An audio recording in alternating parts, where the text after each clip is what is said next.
She lifted the binding and froze. There was a second label sewn underneath. Not a repair, not a remnant, a name. And it wasn't the name the museum had displayed for the past 40 years. Welcome to Quilt Shop Mysteries, Murder and Mayhem.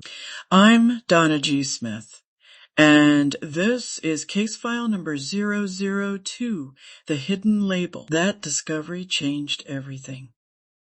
What should have been a routine conservation project suddenly became a mystery. A museum quilt, a hidden label, and a name no one expected to find. The conservator told me the quilt seemed to be holding on to a secret. I wanted to know how a piece that had been displayed, cataloged, and admired for decades could still have something left to reveal. And, more importantly, who had hidden it there in the first place? Museums keep tidy stories, catalog cards, accession numbers, donor forms. But tidy doesn't always mean complete. The museum's records credited a beloved local quilter. The fabric hidden beneath the binding suggested someone else entirely. Somewhere along the way, the story had changed. The question was, why? I asked the curator about the quilt's records. She pulled out a surprisingly thin file, a donor form, a catalog card, a few notes. Not much else. Then I asked when anyone had first questioned the label. She thought for a moment and shook her head. Not until the conservator found the second one. That answer stayed with me, because for decades nobody had thought to look underneath. The file held the usual things: a thank you card, a donor form, a few brief notes. But there wasn't much explaining how the quilt had changed hands over the years. And sometimes the gaps in a story are just as revealing as the details. So we looked beyond the paperwork.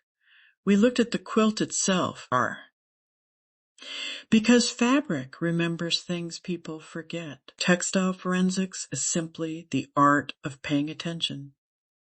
A thread, a stitch, a fabric choice, a repair made years after the quilt was finished. None of those things seem important on their own, but together they can tell a very different story than the one written on a museum card. The closer the conservator looked, the more the label began to tell on itself. The stitching securing the visible label was noticeably newer than the thread beneath it. Different thread. Different age, different hand. It wasn't a repair. It wasn't routine maintenance. At some point in the quilt's history, one label had been stitched directly over another. The question was no longer whether the label had been changed. The question was why. Think of thread like an accent. If you listen closely enough, it can tell you where it came from. And sometimes when. The newer thread looked out of place alongside the older stitching. Different materials, different age, different story. Whatever had happened here, it hadn't all happened at the same time. The conservator didn't need special equipment to recognize the next clue. Just patience.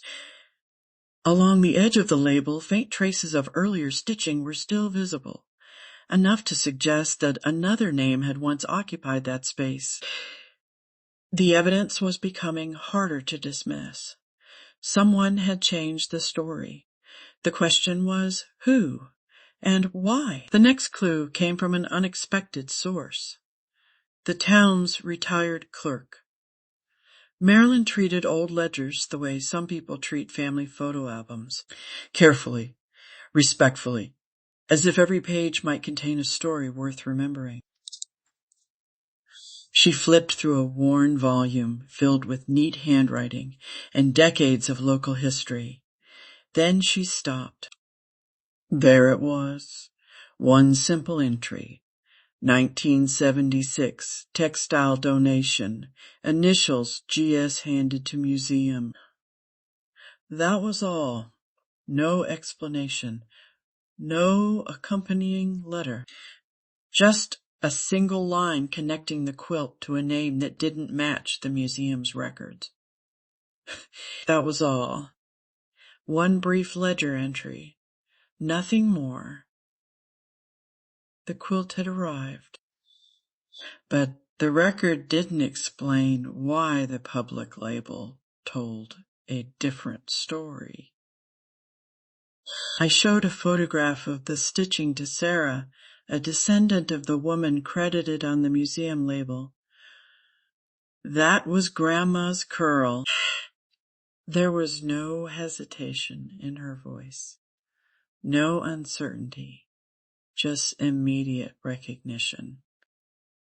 It wasn't proof, but it was one more piece of a puzzle that was beginning to come together.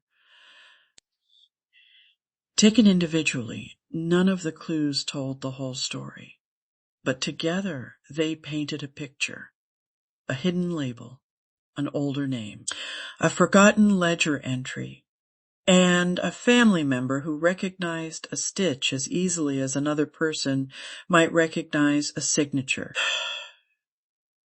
They didn't point to a villain.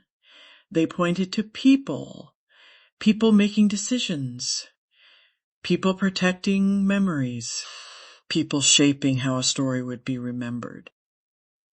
There were several possible explanations. Perhaps the name changed through the years as the quilt passed from one generation to the next. Perhaps someone confused the donor with the maker. Or perhaps someone simply wanted a different branch of the family to be remembered. We'll probably never know for certain. But whatever happened, the result was the same. The name attached to the quilt no longer told the whole story. And sometimes that's where the real mystery begins. In the end, the museum wasn't interested in assigning blame. It was interested in getting the story right. The conservator carefully updated the records to reflect what the investigation had uncovered. A hidden label, an earlier maker, and a history more complicated than anyone had realized. No public scandal, no accusations, just quiet effort to make the record more accurate. No dramatic headlines, just archival truth. They invited Sarah's family in for a quiet viewing. They brought cookies and stories. For a few hours, memories filled a room where a ledger had once offered only a single line. And the quilt did what quilts do best. It held history and comfort at the same time. If this case teaches us anything, it's that history rarely disappears all at once. More often, it fades a little at a time. A missing document, a changed label, a story repeated often enough that no one thinks to question it. Until one day, someone looks a little closer and discovers there was more to the story all along. If this case sparked your curiosity, be sure to follow Quilt Shop Mysteries, Murder and Mayhem, so you don't miss the next investigation. Until next time, keep your eyes open, your thread untangled, and remember, the evidence is in the stitches,